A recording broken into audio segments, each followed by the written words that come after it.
Good evening, everyone. Welcome to CivicCentreIAS, and this is the orientation session for the environment and disaster management as a subject. I am Saja, and I will be dealing with the subject environment and disaster management, especially for TGPSC Group 1.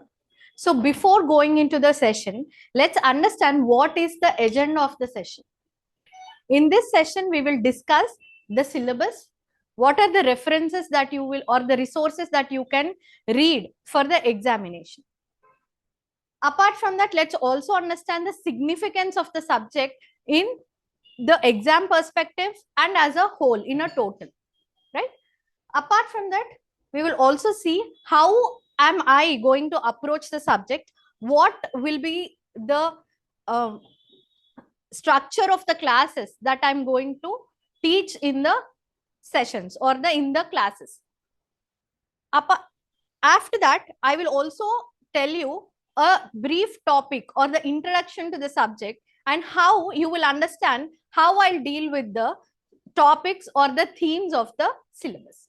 So without any further delay, let's move on to our first thing, that is syllabus.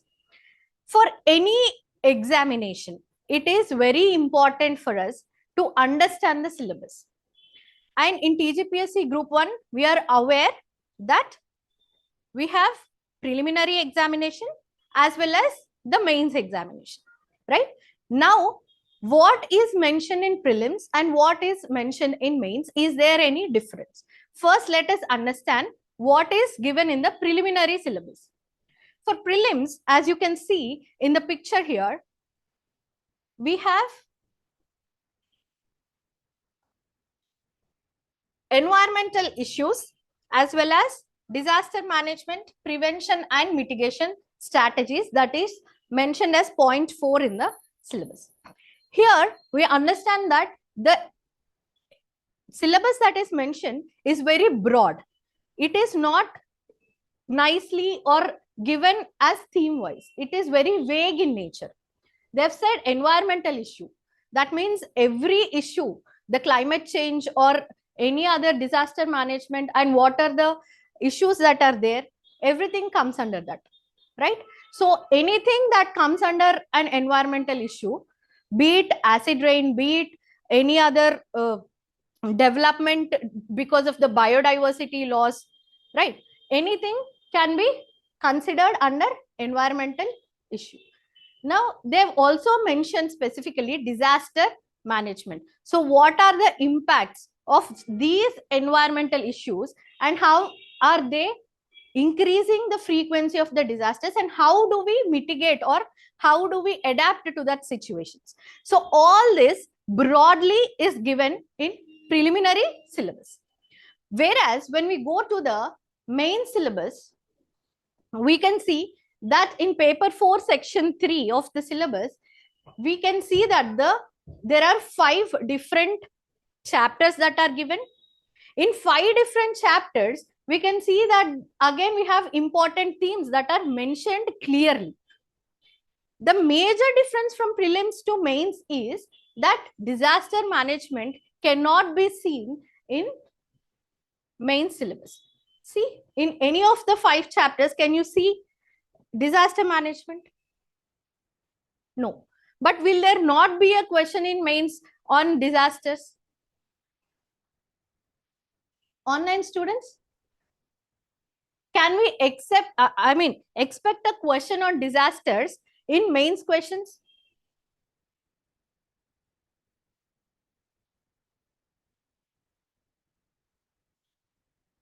We can indirectly expect a question on disasters as well, not directly about the like the conferences that happen or the strategies, but the reasons for such disasters, because due to climate change, we know one of the consequence is that there is increase in the disasters, human made or human induced disasters or the climatological disasters, that hazards that are increasing in intensity as well as in frequency.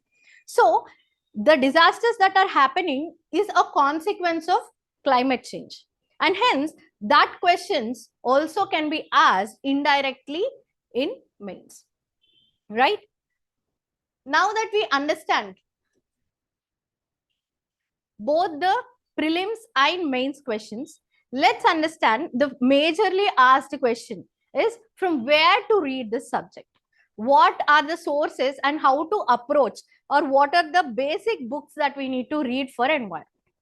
So first book that is there in the market is the NCERT textbook, the biology textbook of class 12. The last chapters, the 13 to 16 chapters which are there, the last 3 chapters deal with the environmental section. If you read the topics there, from there, you will have a basic idea of every concept, right? After that, for disaster management, there is a supplementary textbook in geography for class 11. And there, if you type it in Google also, you will get all the 3 chapters on disaster management. You can type it directly like a supplementary textbook in geography for class 11 on disaster management, and you will get the chapters individually, and you can download them and read, right?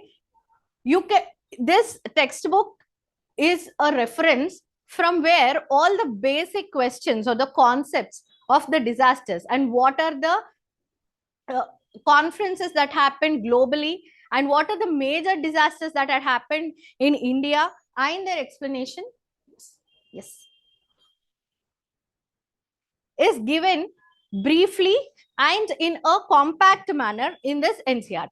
So this NCERT will be sufficing for the disaster management basics. Next, we have the Ministry of Environment, Forests and Climate Change. The ministry and the PIB, the Press Information Bureau of the ministry, also gives you more information regarding the recent developments of the environment as well as disaster management, right? Now, recently, 2 days ago, we have seen that the Ministry of Environment and Forests and Climate Change has released the year roundup of what are the recent developments throughout the year in PIB, and that will be a roundup for you to see what all the developments India has done for the climate change, or what are the steps that India has taken to put environment first. Apart from that, what do we need to study? The United Nations COP meetings on UNFCCC, or the Convention on Biodiversity COP meetings, or the UNCCD that to combat desertification, the COP meetings that are being held, and the reviews or the executive summaries of these reports that are submitted, and the key outcomes of such conference of parties are to be studied in detail. Apart from that, you can see the NDMA reports for various disasters. Like when you have to understand a concept like GLOF, the glacial lake outburst floods, when you search it online, you might not know exactly what has happened. But for every disaster that occurs in India, the NDMA will give a brief case study of what happened, what exactly happened, what are the reasons for it to happen, right? So all such case studies can be found in the website. So that will be useful for your mains answer writing. Apart from that, you will have to read daily newspapers. Now, how to integrate current affairs into the static topics that we read, how to identify the topics from the newspaper, which will be helpful for your examination point of view, and how to identify articles which are related to the preliminary exam, and how to identify it for a mains perspective. All that I will tell you in the future class. Now, next, teaching papers are designed by us for every subject, in which we use the reverse engineering technique. I will teach you a topic today using this teaching paper so that you will understand what is the teaching papers here. So in this teaching papers, will briefly or precisely and comprehensively will give you the relevant information that is required on each and every topic that is necessary for the examination point of view. Now, once we understood the references. As per the agenda of our class, I told you we will first see what is the significance of the subject. So what is the significance in examination point of view? If you see that in TGPSC Group 1 exam that has been conducted in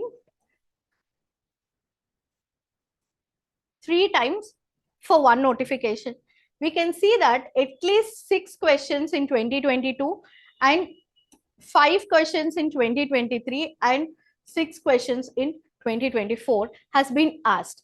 And in mains perspective, if you see, with options, there are 5 questions that you will have to write in your general studies paper. Apart from that, even in essay, there is a essay on which comes on the sustainable development part or on the environmental issues, right? So it becomes important for you in mains because it is compulsory that you have to write 5 questions in the general studies paper, as well as it is important for your prelims. So this is the significance of the subject in preliminary or in the exam point of view. But have you ever wondered why environment is always studied in just science textbooks or in social textbooks? How is it a part of both, especially in geography?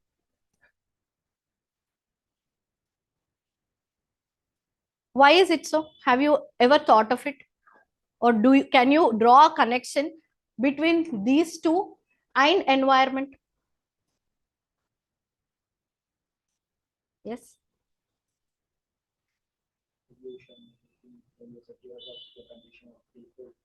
Yes.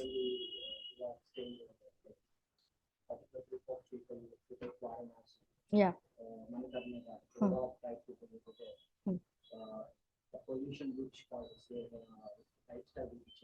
Yeah. So that is why we are studying it in geography. Then why are we studying it in biology?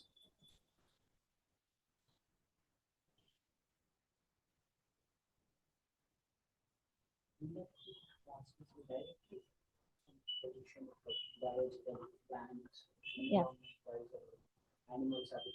Yes. So yeah. So right, you're right. But let's draw like perfect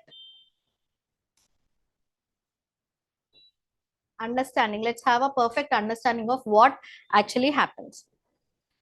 So we know that the basic unit of life in a human body is a cell, which contains of nucleus, right? Now, what group of cells are called as tissues? Now, what a group of tissues? Let's say organs. And group of organs are systems, like the digestive system.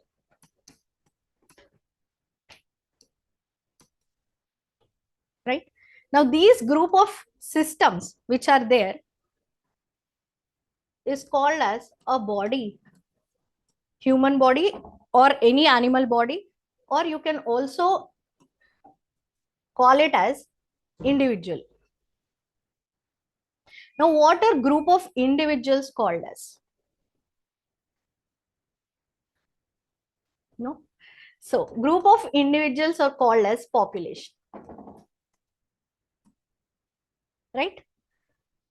Now, group of populations is known as community. Now, group of communities along with the environment that is there and the interactions that happen around them, it is called as ecosystem, as we all know.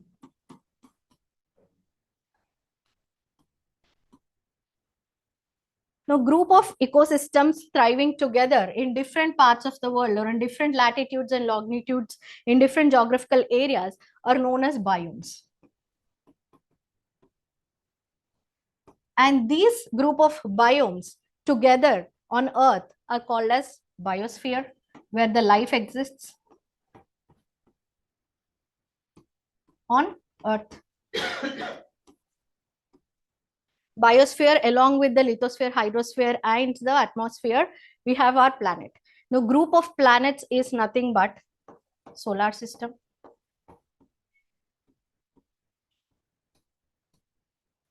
Along with their satellites and along with their asteroids and group of solar systems together are known as galaxies. Am I clear till here? Is it understood? So from here, if you see, basically the environment part that we are studying is this, right? So this is acting as a bridge for the whole universe to affecting each and every cell that is there in the flora, fauna, and fungi. Be it animals, be it the fungi, be it the plants that are existing, everything is interdependent. And studying them here and the interactions between them can possibly help us understand what kind of interactions are affecting individual beings as well as the whole solar system as well as the galaxies. So this acts as the bridge between both. And this is how important the study is. And to understand it more carefully, this has gained significance over the past years. So now you see it as a compulsory subject in schools as well, in your graduation as well. If you're recently passed out, you know that environment has become part of each and every graduation subject.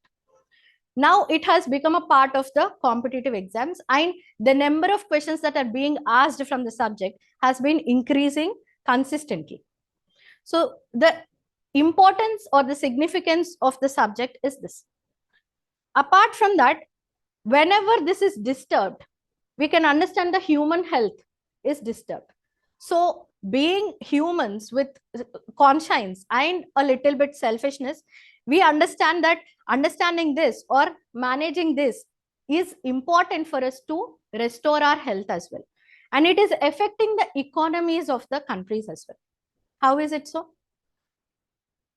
So if we are saying about, let's say, coral bleaching is happening around the world. We are very much concerned about coral bleaching, not just because they are the rainforests or it is an ecosystem where it is called as tropical rainforest of the oceans or waters. It helps for many other organisms in the oceans and seas to thrive. Apart from this, there are livelihoods that are based on corals for food. And there are many medicinal values that are extracted, and there are so much of nutrition businesses are dependent on the corals that are there. That means indirectly it is affecting the major capitalistic society as well. And hence everyone is suddenly so much concerned on environment, right? So the subject in totality is important in many dimensions, not just in individual health perspective, but in the perspective of economies of countries as well, right? So that is the significance of the subject. Now, we have understood the significance. Any doubts for online students, you can please ping me in the chat box. I will be taking any kind of questions regarding the subject. So what will be the approach of the classes in the coming classes? First, here, I would like my class to be very interactive. I keep asking questions and I expect answers so that I get to know where you're, on what level your understanding is. So if there is any confusion in the concept that I'm teaching, I will get to know then and there, right? I'll give time for you to ask questions. And whenever I ask questions, I expect an answer. If you're not giving answer, I assume that you're understanding everything and I'll move on, right? So apart from that, I would like to tell one more thing. The medium of communication for the classes is only English, not Telugu. If I teach anything in Telugu, there is a problem that is being occurred frequently, that sometimes I teach in Telugu and it is not understood by the English people, English medium students, and I cannot consistently speak in Telugu or fluently in Telugu that I can convey everything to the Telugu medium students, right? So Sustira Abhivruddhi for sustainable development, I cannot speak like that in a general terms. So what it becomes difficult for me to speak in both the languages. But whenever you have a doubt in understanding the concepts in English, you can ask me to teach it in Telugu. I can repeat it in Telugu, but I will not be teaching anything in Telugu. So the medium of communication in classes will be English. I want to make that clear in the first class itself, right? Now, coming back to this, the approach to my classes is basically, first, we have understood what is the syllabus, the breakup of the syllabus. We have seen that there are 5 chapters. We have seen that there are different parts that are there, right? See, first you have environment versus development. Then we have sub themes like definition of environment is there, environmentalism, environment protection policy, and policy instruments is written. So that now I understand that environment versus development is written here, that it is not environment and development. Clearly he's saying that if there is development, there is something wrong with the environment. So I understand that I have to understand, study in the perspective of the same thing. That means environment is not inconsistent with the development. That should be my approach when I see the theme which has verses. Now, that basic understanding, how will it help me? I will tell you. And definition of environment, if you have said that, that means he wants us to know each and every definition of environment. Environmentalism as a concept, what it is, how does we portray, are there any new current affairs regarding the environmentalism, particularly in India? Because he's asking us about the protection policy as well as policy instruments that are taken place in the country. Now let's move on to the second part. It talks about natural resources, forest resources, commercialization of forest acts, water, surface water, groundwater, competing demand for water, drinking, industrial, agriculture, and land resources, competing uses of land, food, feed, fuel, fiber, mining, and environment, sustainability of natural resources. Here we can see he has concentrated on 4 natural resources. One is your forest, water, land, and part of it is mining. And what are the key themes that he wants you to read about? So that is my approach. I will break down each and every theme and I will see what are the PYQs that are asked.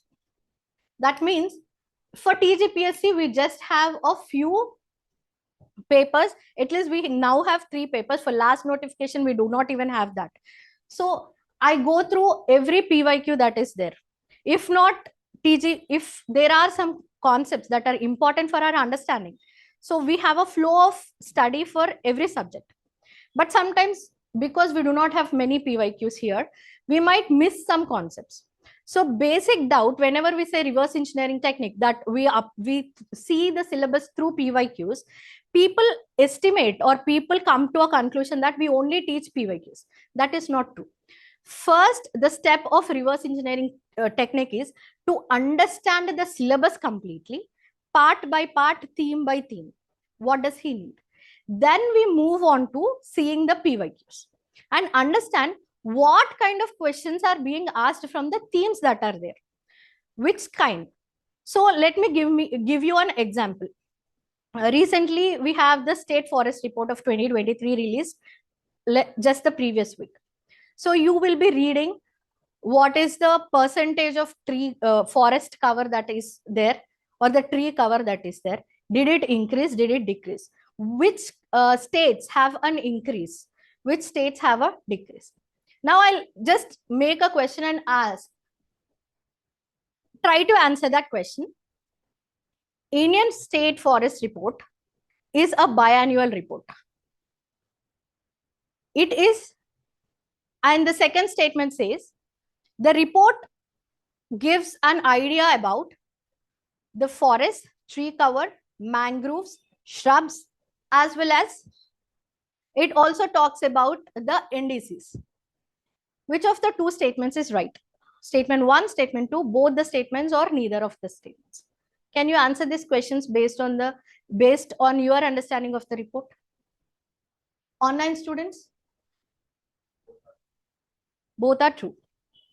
I said first statement is it is a biannual report. So there is a basic difference that you need to understand.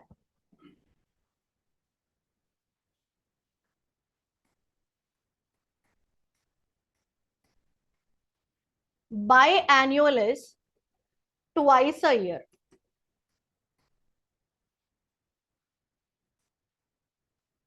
Biennial is once in 2 years.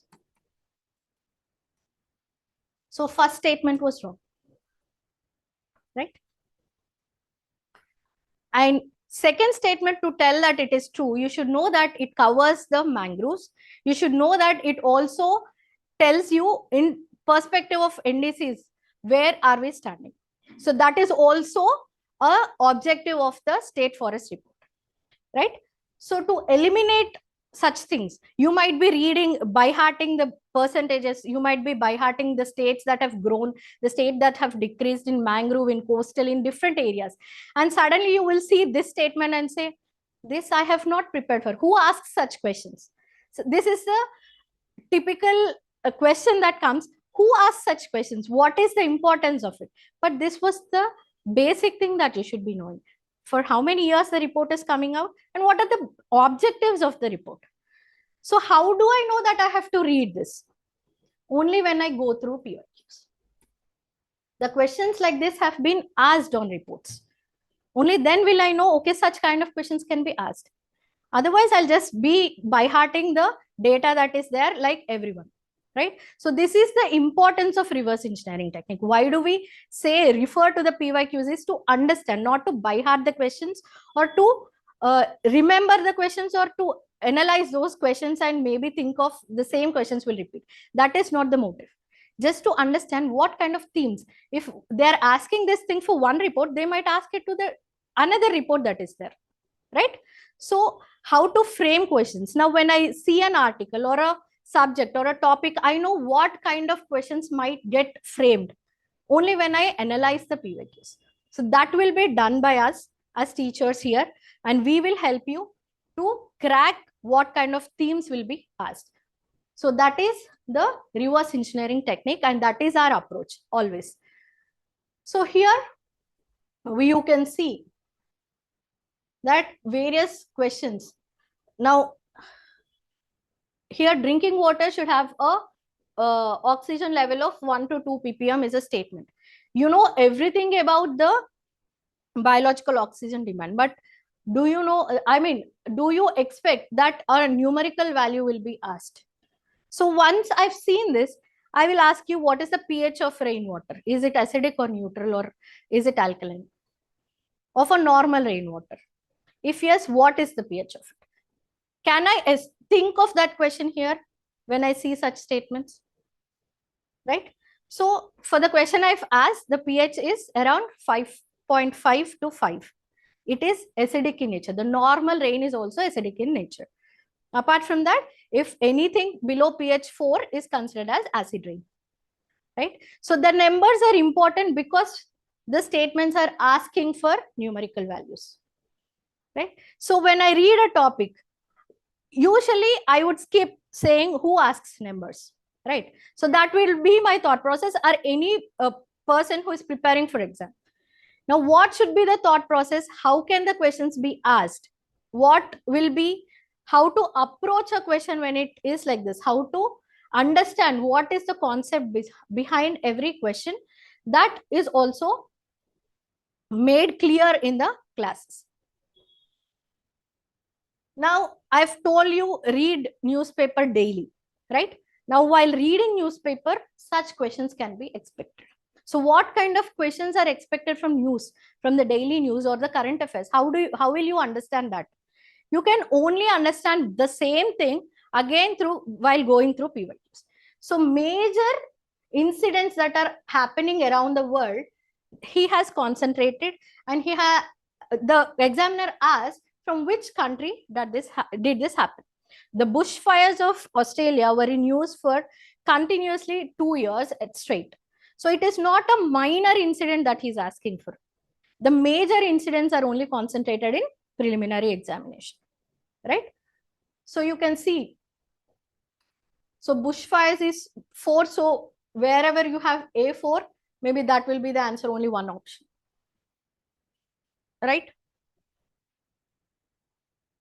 And here again, in prelims, as I told in the beginning, in prelims, they have mentioned disaster management separately as a theme.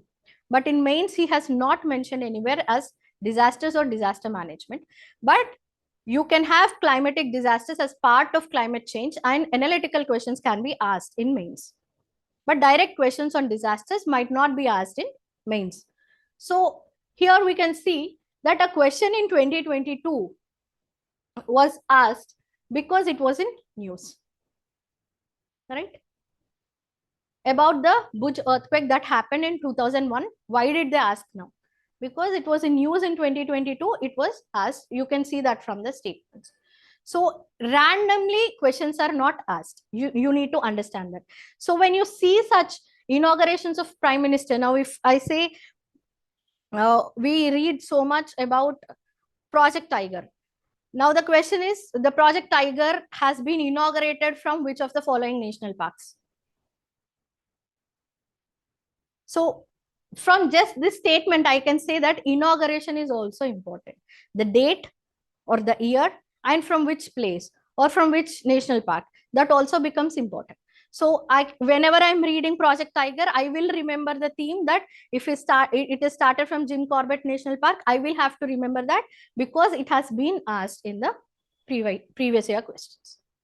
So that will be the approach of any subject for that matter, and especially for environment, because each and every day you will have a news on climate change or on some species in the newspaper. If you see previous week, you have news on sea otters.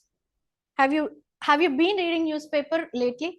Once you have decided to write the exam, any groups, UPSC, you might be recently graduated, you might have already prepared for UPSC. I will consider that everyone here is a beginner. No matter, you might be having a PhD degree, but I consider that everyone is equal. So I will teach the basics and how to analyze the facts or the concepts that are there.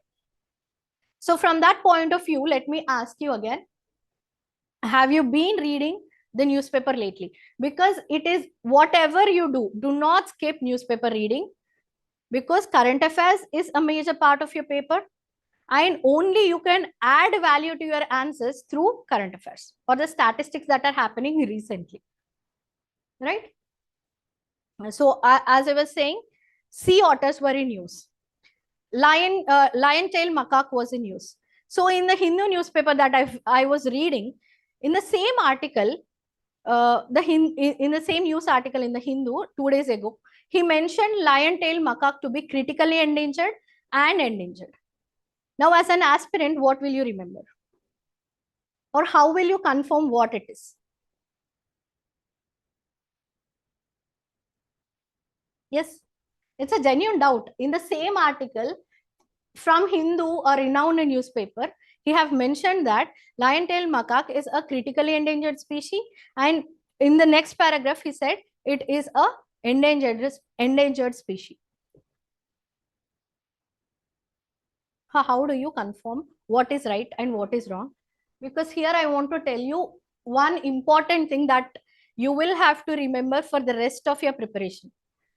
Not just my subject, for every subject, always depend on primary and authentic sources.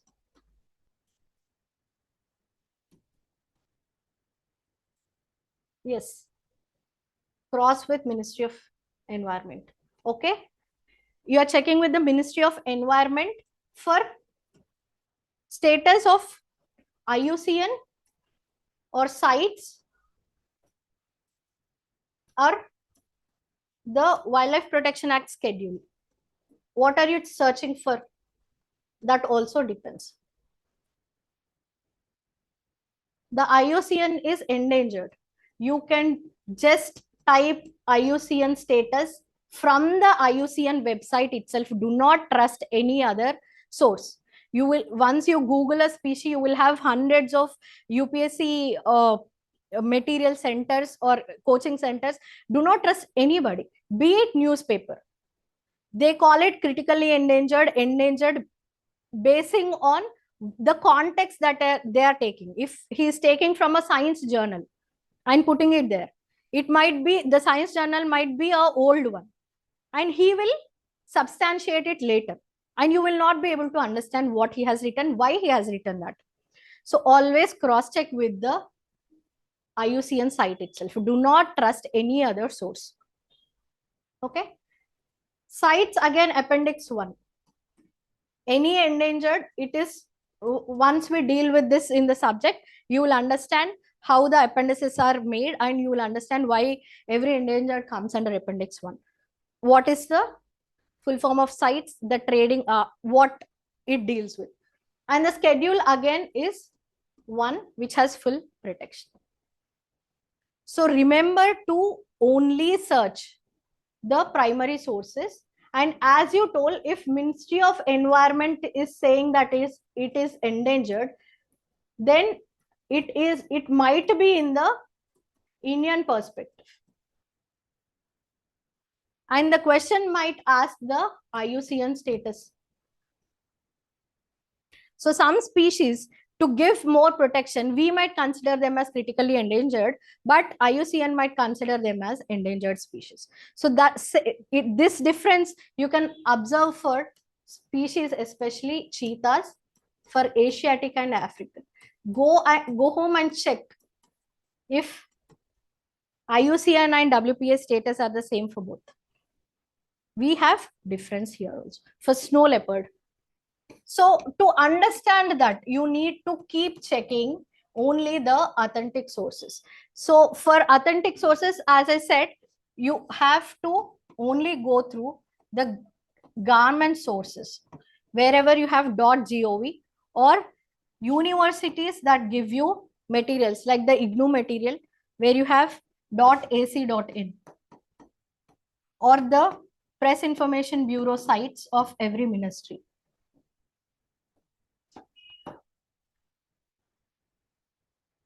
And your NCRTs. Do not trust anything else. Right? So it gets confusing. It gets sometimes many questions that are being questioned after the exam. This is the problem. So once it is given here, you can challenge the question if it is wrong. If it is not here, in some newspaper you found it. Newspapers, even though you're reading news, again you will have to verify from your primary sources, right? So this is one thing I wanted to tell you. It is not just for environment. For every subject that is there, we expect you to go and read only from the primary sources.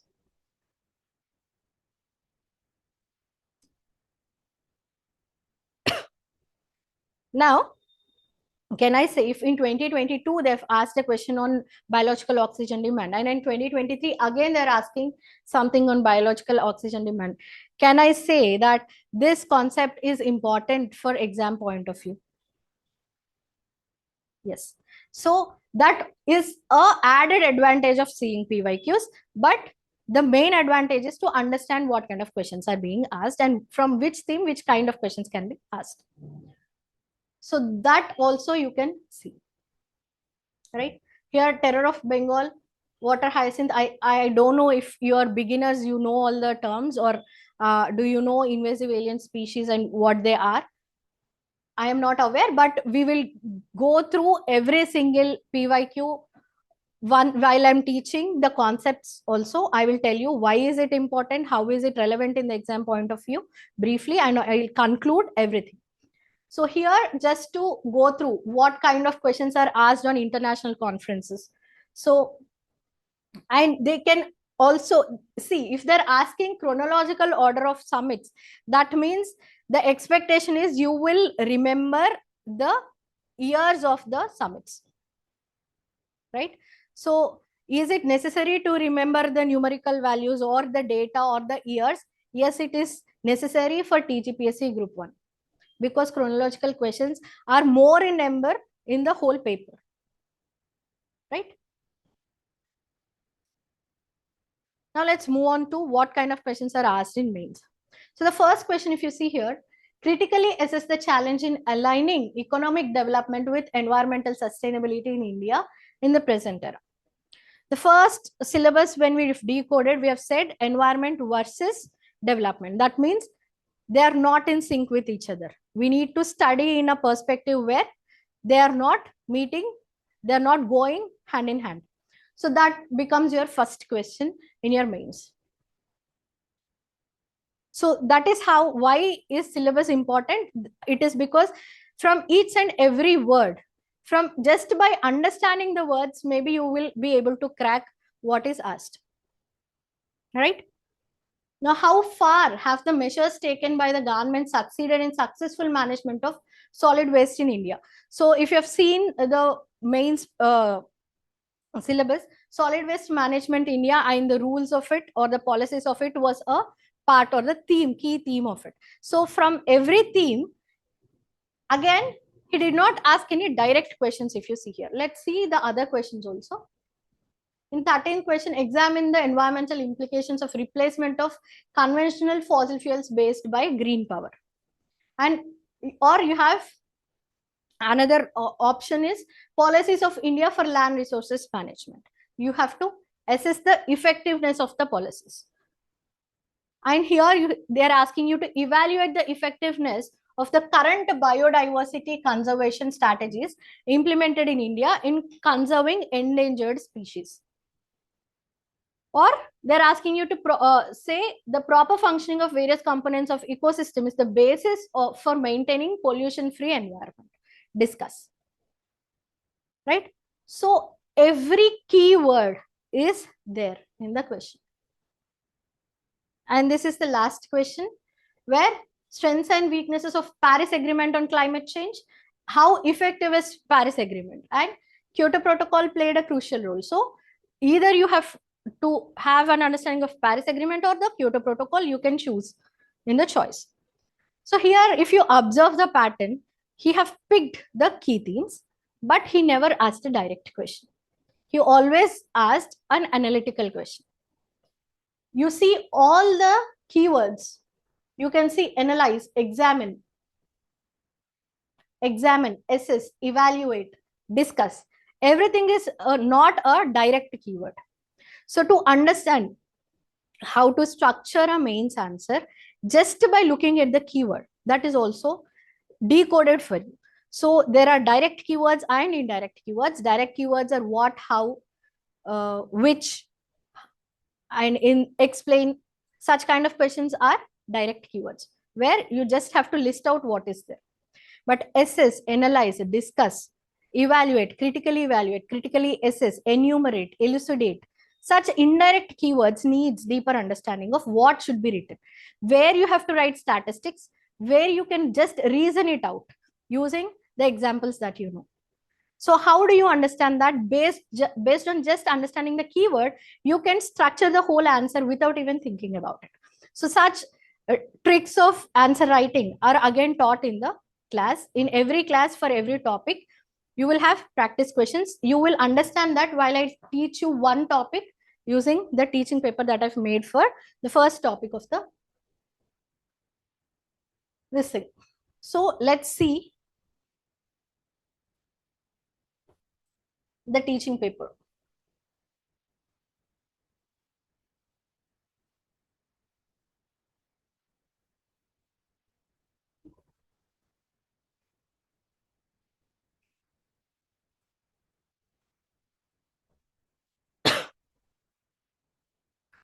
So this is the teaching paper for the first chapter, environment, and the topic is environment itself.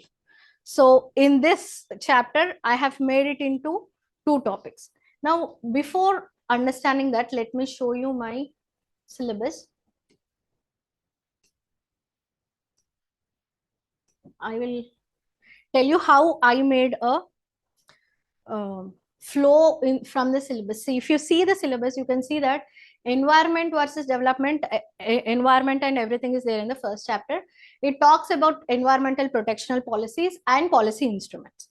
Then later in the second part, it talks about resources, various resources and land resources, and about the mining and environment, how we are conserving them. That means once they've asked about protection policy, that means he can ask about the policies and acts that are made on the resources also. So in second chapter also, we will have to deal with various acts and policies that are in place. In third, when you say ecosystem and biodiversity and conservation again has policies and various acts, right? So what, same thing here, the solid waste management factors affecting generation impact. Here also we need to deal with many rules and acts that are in place for solid waste management. For in these 4 chapters, the common thing is there is legislation that is involved, policies that are involved. So I wanted to tell first the basic concept. So environment will be the first thing that I'll be teaching you, the definition and the themes, except for the protection policies and instruments. And second, I will be teaching you ecosystems and biodiversity, because only when these two are taught, I can explain you what commercialization of forests or dwellers, what are the problems that are there in conceptual analysis. So first, if I'm dealing with this chapter, I'm dealing with the third chapter next in my classes, not the second one. After that, I will deal with the fourth chapter, the pollution and solid waste management.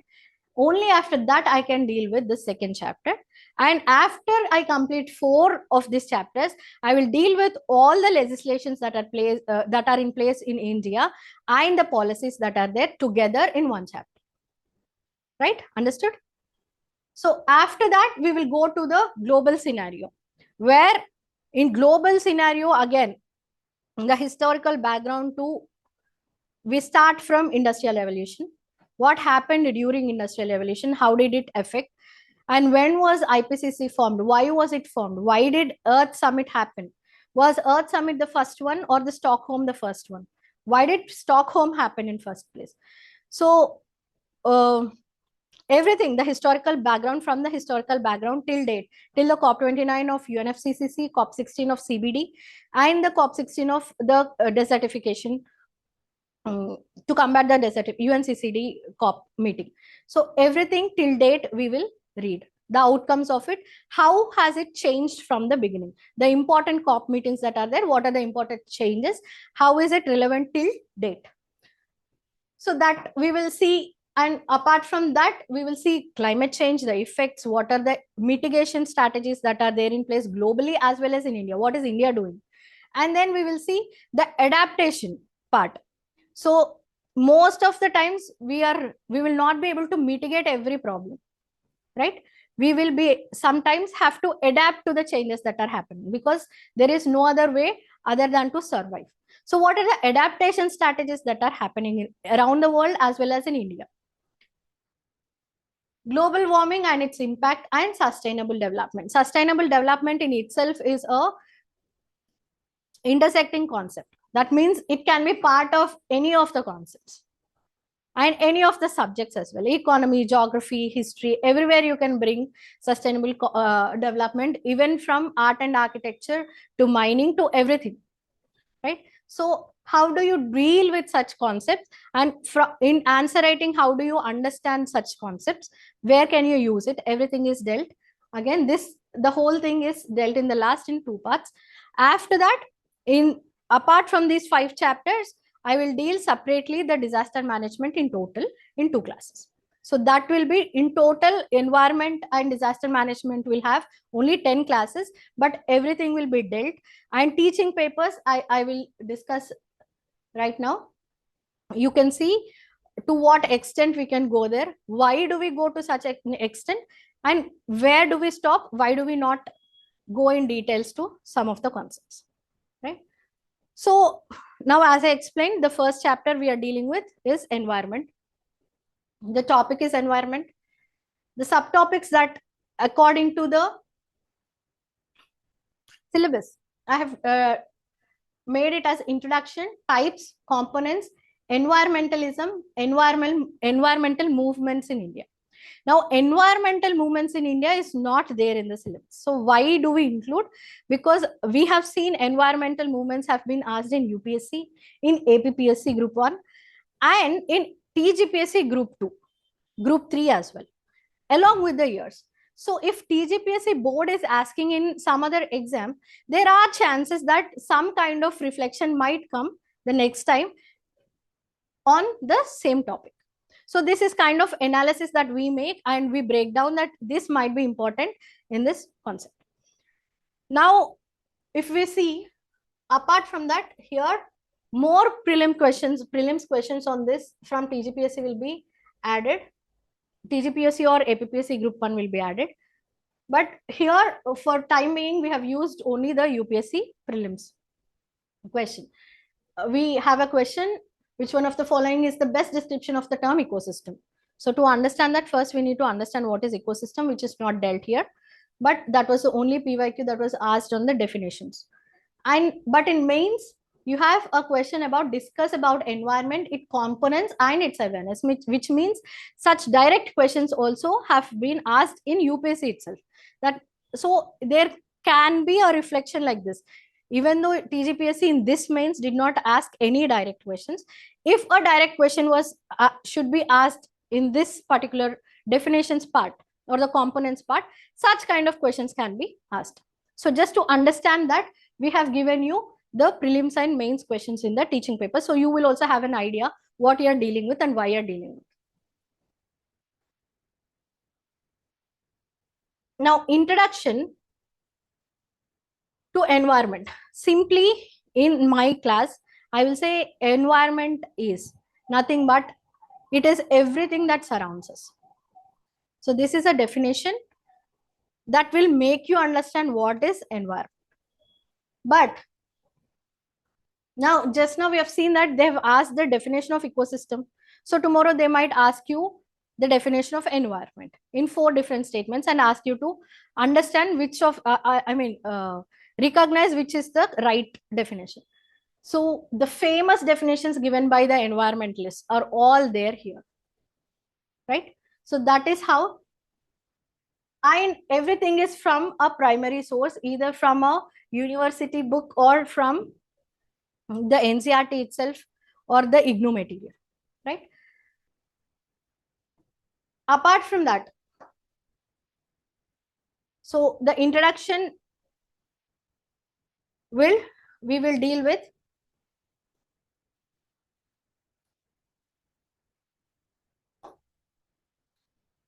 environment.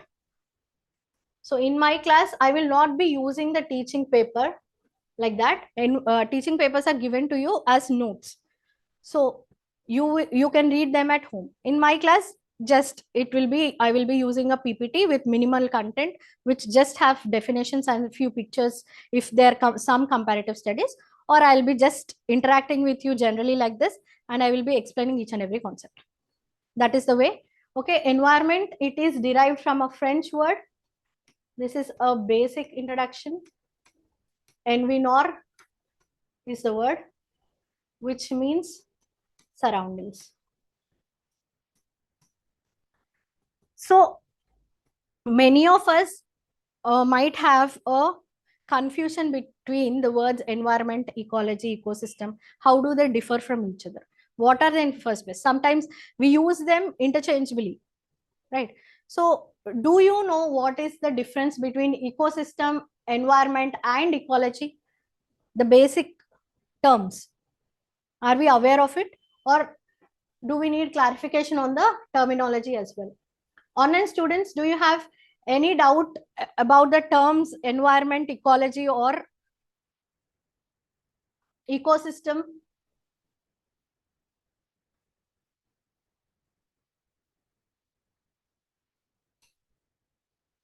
No. Okay, Shivakumar, I will explain you the basic from the basic terminology of the words. Now, environment is nothing but everything that surrounds us. Everything is human, inhuman. The pen that I am using, the board that I am using, and to come here, the vehicles that I am using, right? The transportation system, everything, be it a living organism, non-living organism, or the emotion that I feel while I teach the class, the passion that I feel for my teaching, that from my upbringing or from my cultural perspective, that is also part of my environment, right? So environment is everything that surrounds us. Now there are different parts of environment. So I was saying that air, land, and water, when they're conducive, am I audible? Please let me know. When the every element is conducive, all the abiotic factors of the environment. Abiotic means non-living organisms. Examples are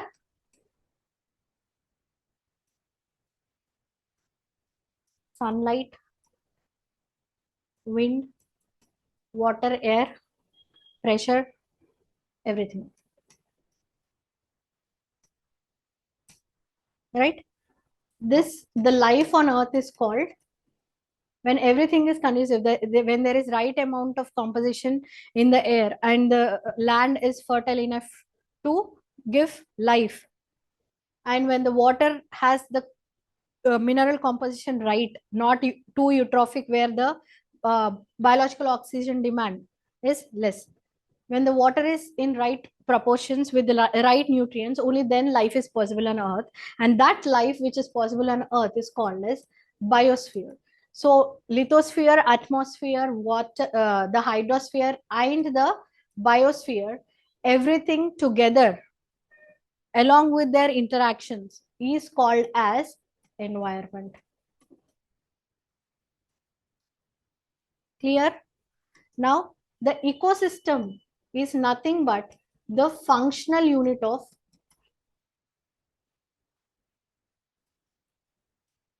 environment, is called as ecosystem. Now what do I mean by functional unit?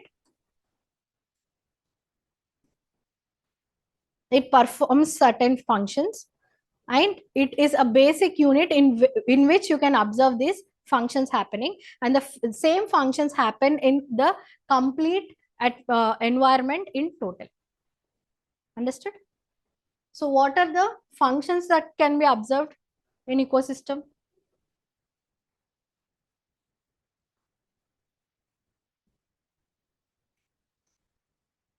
Flow of energy. How does energy flow? Through food chains,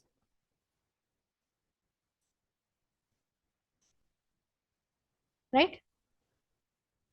Next, flow of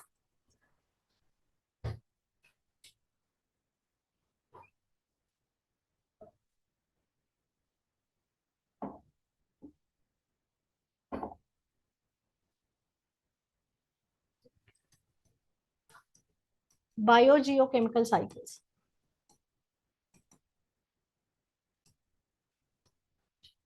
How various components or the gases or the elements that are there, how do they travel in different spheres? Where do they exist? What are the cycles?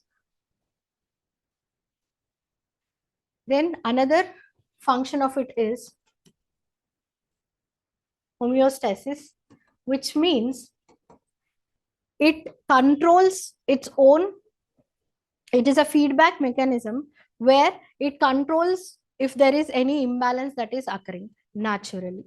So the controlling mechanism through feedback is called as homeostasis. Right? Apart from that, we can see ecological succession that happens is also a function of ecosystem. So we understand that ecosystem is nothing but where abiotic and biotic components are living together. That unit is called ecosystem along with its environment. Where biotic communities are why community? Because we have in community we have different populations living together. When they're living together along with their environment, when they're with their physical environment, that setup is called as ecosystem. But this ecosystem performs various functions like these, right? And hence it is called a functional unit of environment. So these are the basic terminologies that are there. Now, the study of the entire environment and the interactions that happen in a functional unit or individually in biotic or abiotic components, the study of the whole thing is called, as ecology. So we understand that ecology is different from ecosystem, which is different from environment, and which is different from the biosphere. Right? This is the basic terminology.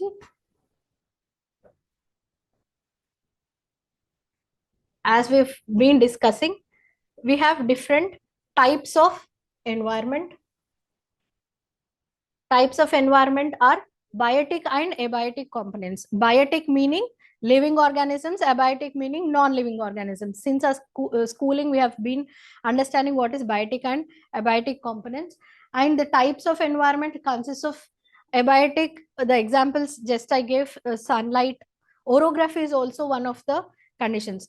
Why? Because when there is hills, in basic geography you learn that when you have a mountain and the winds are flowing through the mountain, the moisture laden winds which are flowing upwards, you can see that it is affecting the rainfall. That means there is an interaction between wind and another abiotic component like orography, and that is resulting in some other interaction, right? So if I say mountains are part of, or the physiological conditions are part of abiotic conditions, that means yes, because it is part of lithosphere. So if I give some options asking you which of the following is an abiotic component or abiotic component, and I give 5 options, you will have to, you should be able to recognize which of them is which, right? So such questions, again, repeatedly I'm saying such questions can be asked because in PYQs such questions were asked. So whenever you read a topic, what kind of questions can be asked from, or what kind of questions examiner can frame, is what you will understand when you analyze the subject in depth using the reverse engineering technique and the subject the way we are teaching here in classes. Here the basic thing I have already told the offline students, we have introduced the fungi as part of the biotic environment very recently. Through an Instagram post, the UN Biodiversity has declared that fungi is part of the biotic universe to conserve the fungi that is there. Along with plant and animal kingdom, we will be mentioning the fungi separately, because fungi is also very large kingdom where it also needs conservation and protection, and which is usually being ignored, and hence UN declared fungi has to be mentioned. Speak about it, speak the word is the hashtag that it has given for it. So we will include fungi as a separate word whenever we refer to flora and fauna.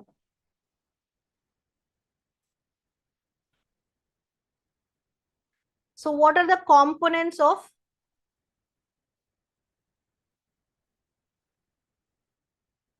environment? From the picture here, you can see that the components is nothing but the structure of the environment. It consists of natural, human made, and human as parts. Now, natural environment again is classified as biotic and abiotic. Biotic is again classified as flora, fauna, and fungi. Again, in flora and fauna, the biotic is again segregated as autotrophs, heterotrophs, and and saprotrophs, right? So this is the structure, the living things and the non-living things. And what are the human-made elements? Human-made elements are nothing but the bridges that you build, the buildings that you build, the chairs that you sit in, or the pen that you write, or the book that you use. Everything is human-made. So that is also part of your environment. Apart from that, there is a human component which consists of your individual, the family, the values that you have in your family. right? And the community that you live in, the religion that you follow, the values that are inculcated in you through your religion, due to which you behave in a certain way. Your morality is built, or your ethical nature has been built. So that is also affecting the way you behave, and hence that is also part of your environment. So socio-cultural element is the human element of the environment, right? Whenever you have a question on what are the components of environment, you don't just mention about the natural elements, you will mention about all of them in detail.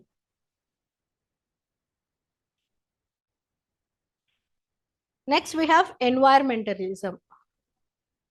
Environmentalism is nothing but it is a ideology or a philosophy wherein, and also a movement where it considers the concerns of the environmental protection.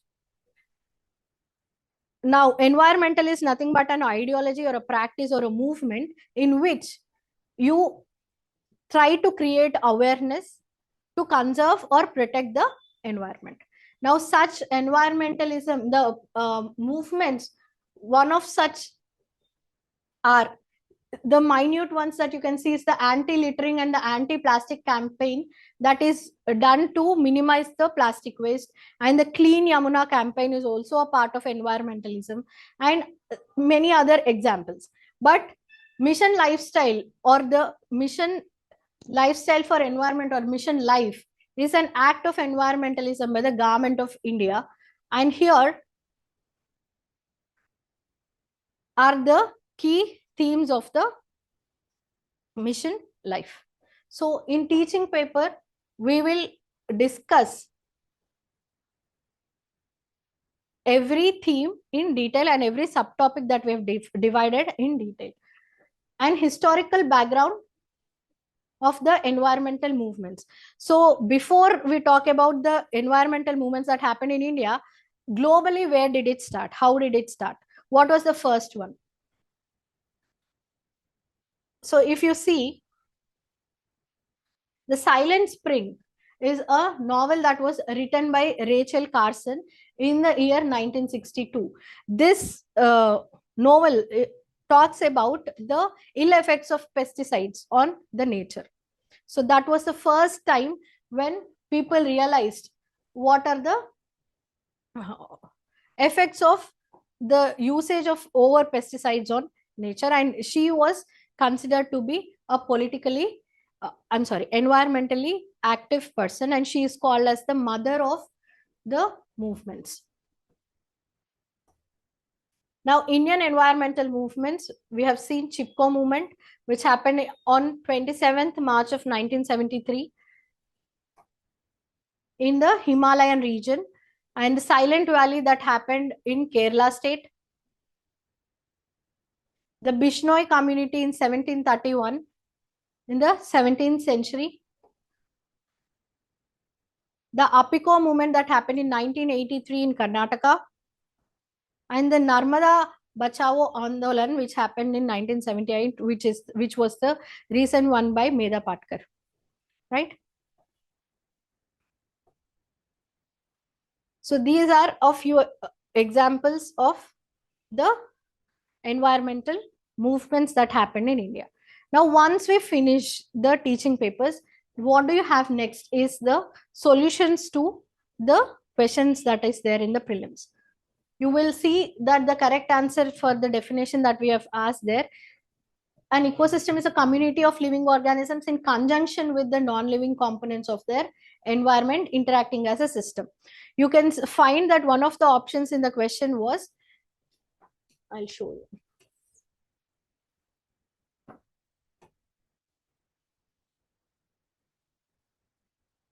One of the options that was there is a community of organisms interacting with one another. So that also could be misleading, right? When you see that interactions are happening, you might think that in ecosystem, a community of organisms are interacting with each other. Why is it not a definition of ecosystem? Here, the basic understanding has to be very clear. Ecosystem The definition says it is a community of organisms with its physical environment. That setup is an ecosystem, but it performs various functions like interacting with other species for various needs, right? So the answer is C, not A. So that basic conceptual clarity is required. Otherwise, it is very easy to confuse when the definitions like this very close things are asked.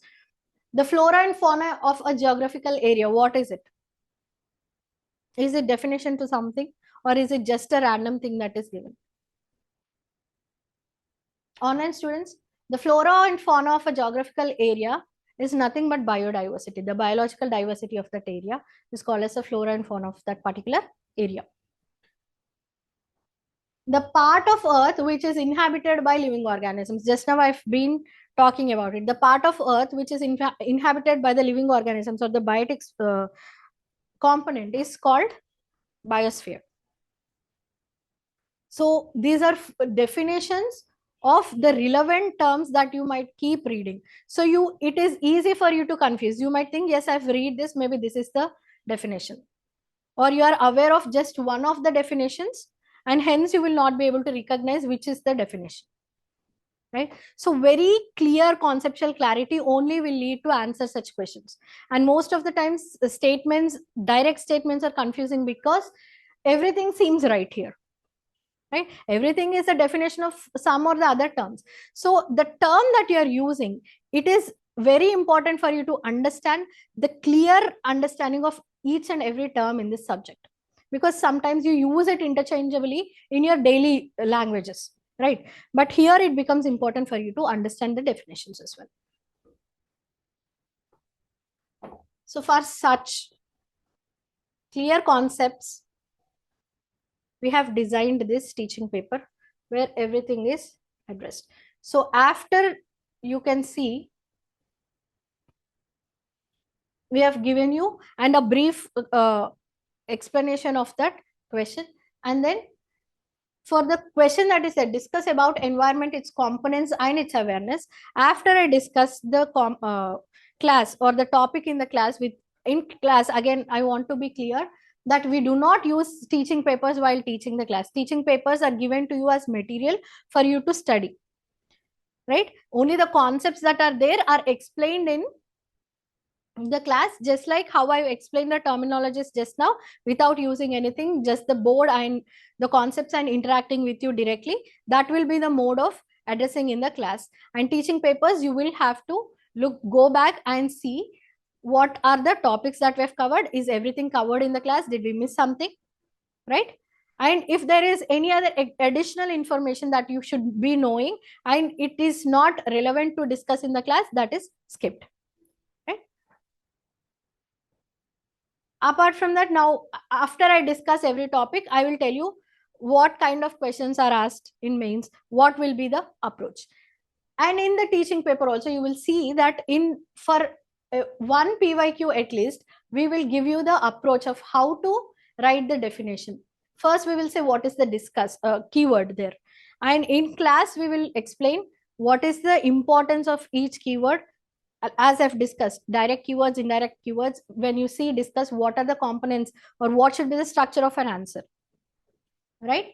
And in a demand of the question is, you have to write the definition, types, components and functions of the environment and its awareness. Do not confuse it with the sustainable development and its awareness, because you keep reading mostly about sustainable development these days. Sometimes you get carried away to write too much about sustainable development because it is consistently in use. So whether you are getting carried away or whether you're sticking to the topic, that also is required. So we will give you the demand of the question and where you can get deviated, that is also given. And how to approach introduction. Whenever a concept is asked, always the basic thing that you can do is to write an introduction by defining the concept that is there in that question. This is, now you don't know anything about it, just define the concept, the key concept that they're asking in the question. Or I can say, because if I know too much information or I am very much aware of the dynamics that are happening, I'll say environment has been recently added to the fundamental rights as part of Article 21, right to life.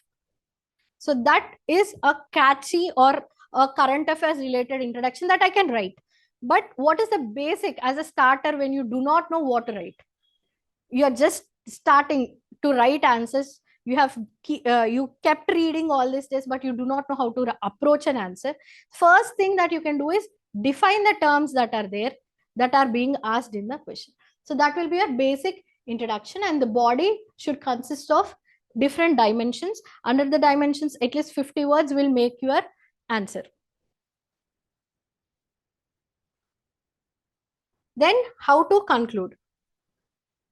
You have different types of conclusions. Again, an interesting fact or a quote that can be written, or you can give a normal way forward or a solution to the problem of environments that is there, or any recommendation that has been recently given by any committee or the UN environment report. UNEP also gives some statements and quotations every now and then.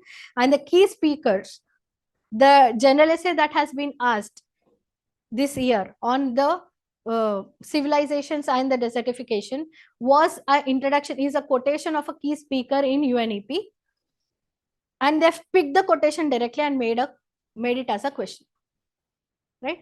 So now such quotations you can pick up and use it in your answers. So such approach is given for at least one PYQ, and the current affairs that are related to that particular part. Just now I've said the Supreme Court of India on April 5th, 2024, for the first time recognized that the right against the adverse impacts of climate change, saying it is intertwined with the right to life, Article 21 of the Indian Constitution. You might find this as a question in polity or in environment. Either way, it is important in the exam point of view. Now, based on the questions on the PYQs, on each subtopic, we will again provide you model practice questions that can be asked. So here you can see which of the following term best suits the sum total of living, non-living components influences the events surrounding an organism. You have options. It is a definition. Instead of giving you 4 definitions, I will give you a definition in the question and ask which of the term best defines it. So these are simulated on the basis of PYQs, all the model practice questions. So we'll give you model practice questions for you to understand the concept in the teaching paper much better. And we'll give you again model practice questions for the mains as well for you to practice. So this is the concept of teaching paper. I hope it is clear. Any doubts on what is a teaching paper and how is it inculcated, how will it help you, is this, right?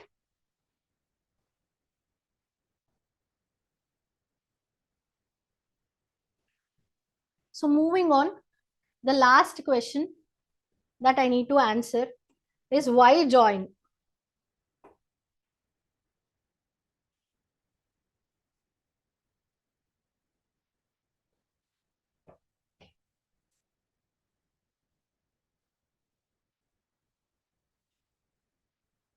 Why join the TGPSC Group 1 classes?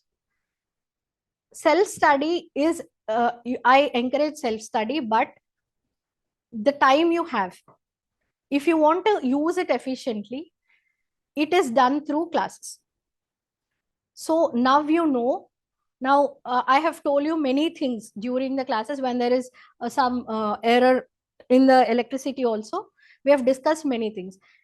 You will know. See, in current affairs in the recent newspapers, or I'll tell you another story. During colonial times, the Britishers got ornamental flower plants. Okay, they just for the aesthetic view of it, they like watching at it. It looks beautiful. So they brought some plant species from there which had very colorful flowers, which are to be planted in the lakes. They float on the lakes. So they've put in various countries. Okay. Now, after many years,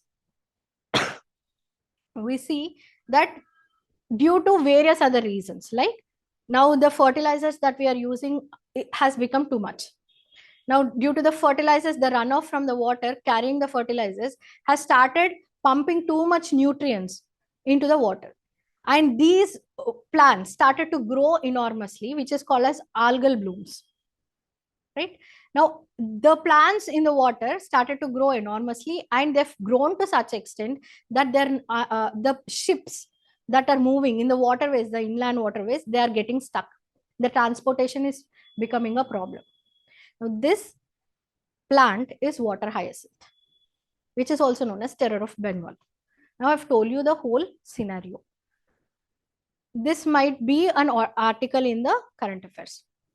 In prelims, you will have just a question. In UPSC. In UPSC, the PYQ was, which of the following is termed as terror of Bengal?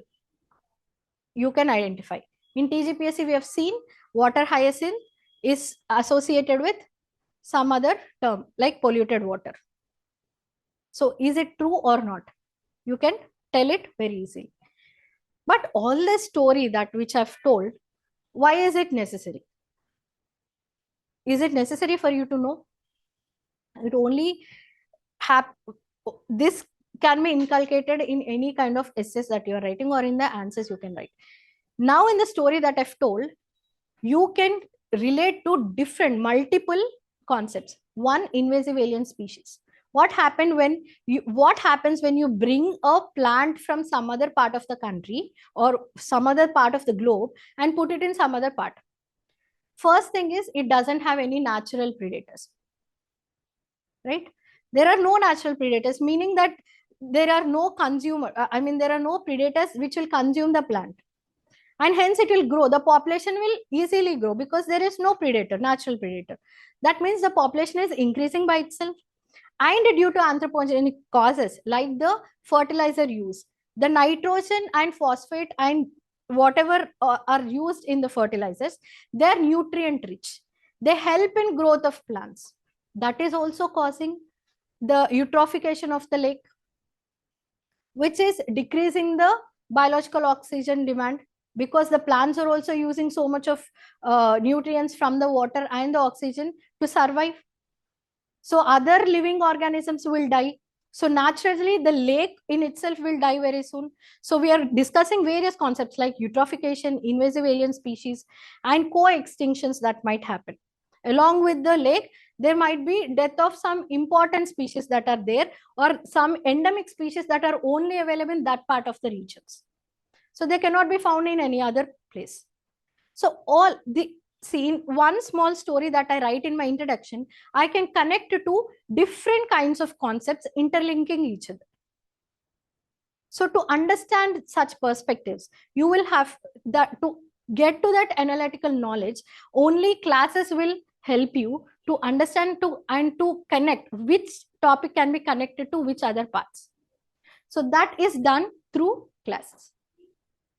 And PRC method of teaching papers using the reverse engineering technique, I've explained in lengths and breadths now that PRC model is nothing but precise, relevant, and comprehensive, which every topic is precisely mentioned, which is relevant to the examination and comprehensively to what extent you need that information.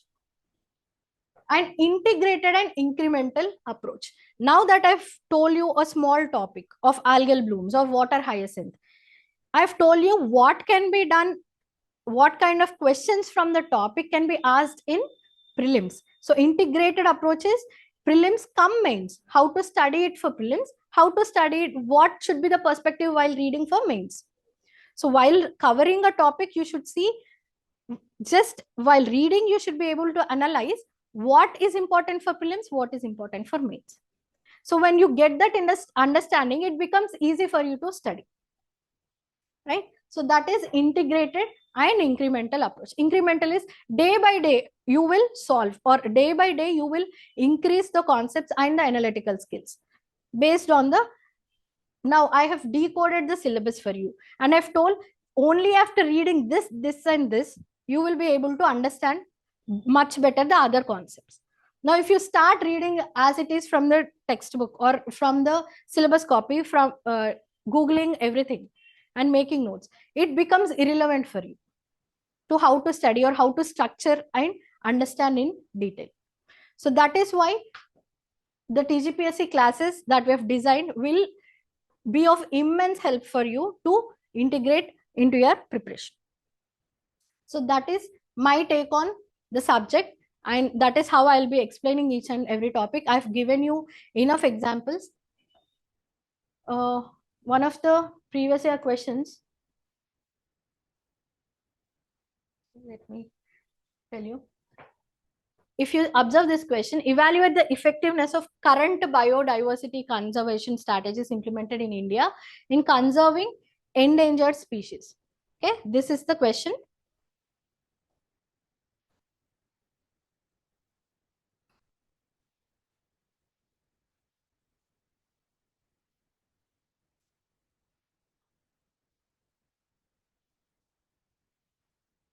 Here, what do you understand by ecology? What measures are being taken to preserve the wild flora and fauna and protect the endangered species of animals in India? Name 3 species of animals for which special measures have been taken to preserve them.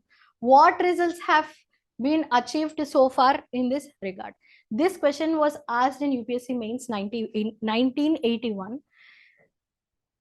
And the simplified analytical version is the question that we have just seen. It is the same concepts. They have broken it down into 4 simple parts. The same analysis was on the same endangered species. Here they have specifically asked for 3.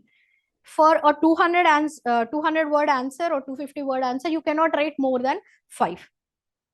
Right?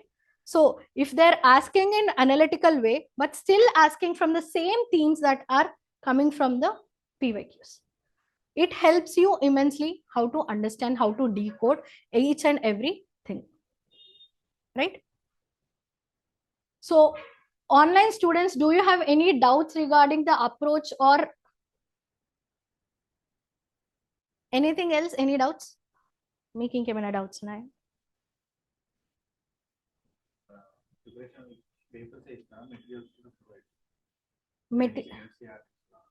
NCRTs కూడా provide చేస్తారు. The basic NCRTs మీకు మొత్తం set ఇచ్చేస్తారు. మీకు classes start అయ్యే ముందరే ఇచ్చేస్తారు. Class అయ్యే వీక్లీ ఇస్తారు. ఎవ్రీ సబ్జెక్ట్ ని మాడ్యూల్ వైజ్, ఇప్పుడు ఎన్వైరన్మెంట్ కి అయితే సింగిల్ మాడ్యూల్, బికాస్ 10 క్లాసెస్ ఉన్నాయి. ఇప్పుడు పాలిటీ అనుకోండి, 35 క్లాసెస్ 2 మాడ్యూల్స్ లో వస్తాయి. సో ఫస్ట్ మాడ్యూల్ స్టార్ట్ అయ్యే ముందు మీకు ఫస్ట్ మాడ్యూల్ టీచింగ్ పేపర్స్ వచ్చేస్తాయి. మీకు క్లాసెస్ అయిపోయిన తర్వాత 1 వీక్ వేరే సబ్జెక్ట్ నడుస్తుంది. ఆఫ్టర్ దట్ మళ్ళీ మీకు పాలిటీ వచ్చినప్పుడు సెకండ్ మాడ్యూల్ స్టార్ట్ అయ్యే ముందరే మీకు సెకండ్ మాడ్యూల్ పేపర్స్ వచ్చేస్తాయి. అలా ఏం అవసరం లేదు, మీరు చదువుకోవడానికి, మీ ప్రిపరేషన్కి. ఒకవేళ ఏమైనా తీసుకురావాలనేది ఉంటే ముందు ఇంటిమేట్ చేస్తారు, ఆర్ ఇక్కడ డిస్ప్లే చేసేసి చెప్తారు. It is not a problem. ఇంకా డౌట్స్ చెప్పండి, పర్లేదు.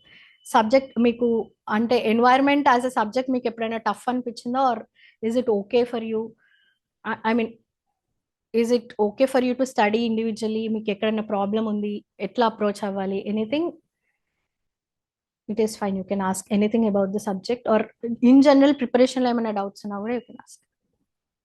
Online students also, if you have any doubts regarding the preparation or the TGPSC classes till now, or pertaining to this particular subject, anything, I'm ready to answer. If you have any doubts, please let me know. Inka doubts emana antena?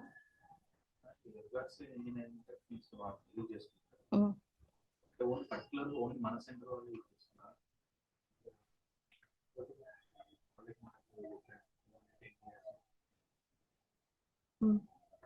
10 years 15 years experience ఉన్న దానికన్నా present గా ఇంకా relevance ఎంత ఉంది? 10 years 15 years నుండి నేను ఒకటే class చెప్తున్నానా, డైనమిక్ గా చేంజ్ అవుతున్నానా, అడాప్ట్ అవుతున్నానా? That is also important. So మీరు నన్ను నిన్నటి న్యూస్ పేపర్లో ఏముంది అని అడిగినా కూడా pertaining to the subject, I'll be able to tell and explain. So whatever మీరు ఆ క్లాస్, నా క్లాస్కి వస్తే మీరు ఆ ముందు రోజు న్యూస్ పేపర్ వరకు చదివిన current affairs will be updated. And let me be very clear, I will tell you the difference of what statistics you can remember. అంటే మీరు బై హార్ట్ చేయడానికి ఎట్లాంటి స్టాటిస్టిక్స్ వాడాలి, టు ఎన్రిచ్ యువర్ కంటెంట్ ఎట్లాంటి statistics వాడాలి. So ఇప్పుడు నేను will talk very recent news. Last week we have a news saying that we have reached the 1.5 degree mark increase in the global temperature of the Paris summit, which we have kept 2 degrees, limiting up to, if possible, 1.5. So we have reached the 1.5 in 2024, according to the report. The Hindu gave a journal with the study of that journal says we have already reached 1.5 degree mark. Now, how do I remember? Every year మారుతూ ఉంటుంది. నేను ఇవాళ ఈ రోజు preparation start అయ్యాను, ఒకవేళ notification late అయింది, నేను నెక్స్ట్ ఇయర్ ఎగ్జామ్ రాయాలి మెయిన్స్, అప్పుడు am I relevant? So this is not the statistic I would recommend. In class I will teach you what to remember. So especially IPCC gives you report, 6 assessment reports, ARs they are called. They give you reports every 6 years. So 6th assessment report was given in 2023, which is 1.1 degree increase is seen. So as per 6th assessment, IPCC 6th assessment report, if you are saying 1.1 degree, that is statistically fine. So you have to remember for which what content has to be given. That will be given in teaching papers. I will teach you in the class. Apart from that, I will tell you that on that particular day what is happening, so that while writing answers you will just, if you want to enrich your answer, you can check what is there on that day. ఇప్పుడు నేను installed solar capacity గురించి మాట్లాడుతున్నాను అనుకో, నేను ఇవాళ చెప్పే రోజు ఒక నెంబర్ ఉంటుంది, ఆఫ్టర్ 6 months వేరే నెంబర్ ఉంటుంది, రైట్? సో నేను while writing answers I will again teach you how to write answers. ఇప్పుడు if I'm telling about the tiger population, how will I write? Project టైగరే ఉంది, అది చాలా న్యూస్లో ఉంది. సో మెయిన్స్లో మీకు biodiversity conservation of endangered species అని ఇందాక మనం చూసినా, అలా ప్రాజెక్ట్ టైగర్ కూడా ఒక part, right? So project tiger is also a part of it. Now I will say, if I have to write data, I will say as per 2023, yeah,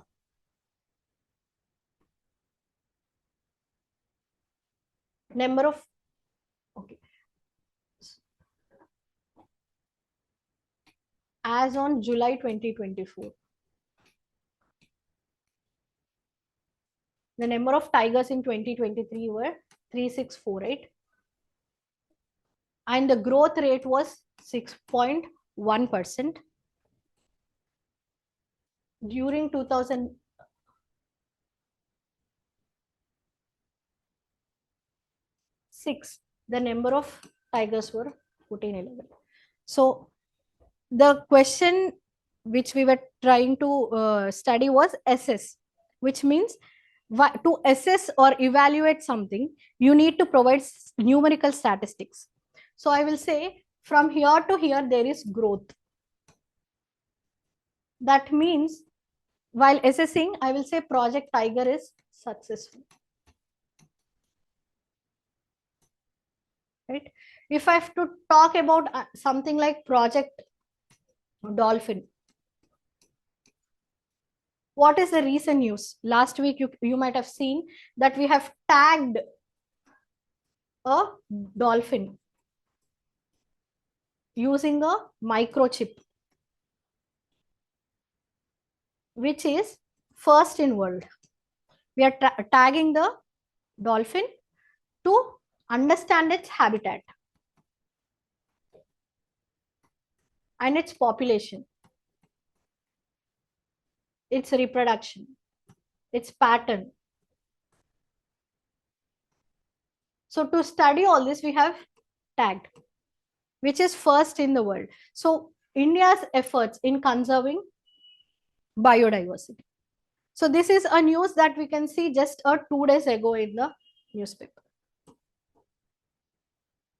So up-to-date information is given. You need not worry about what is there.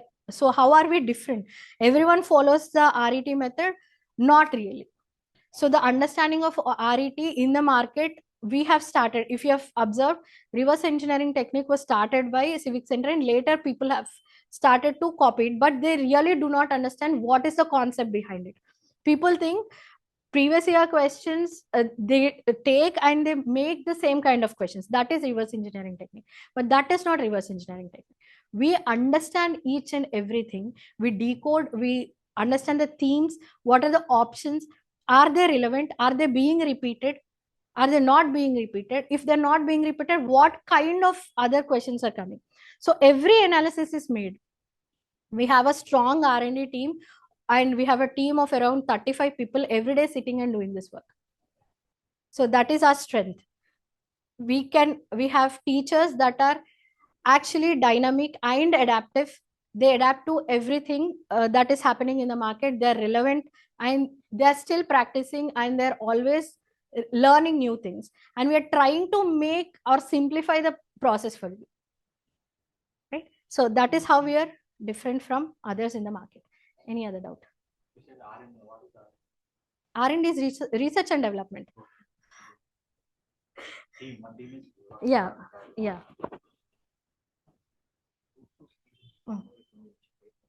Mm.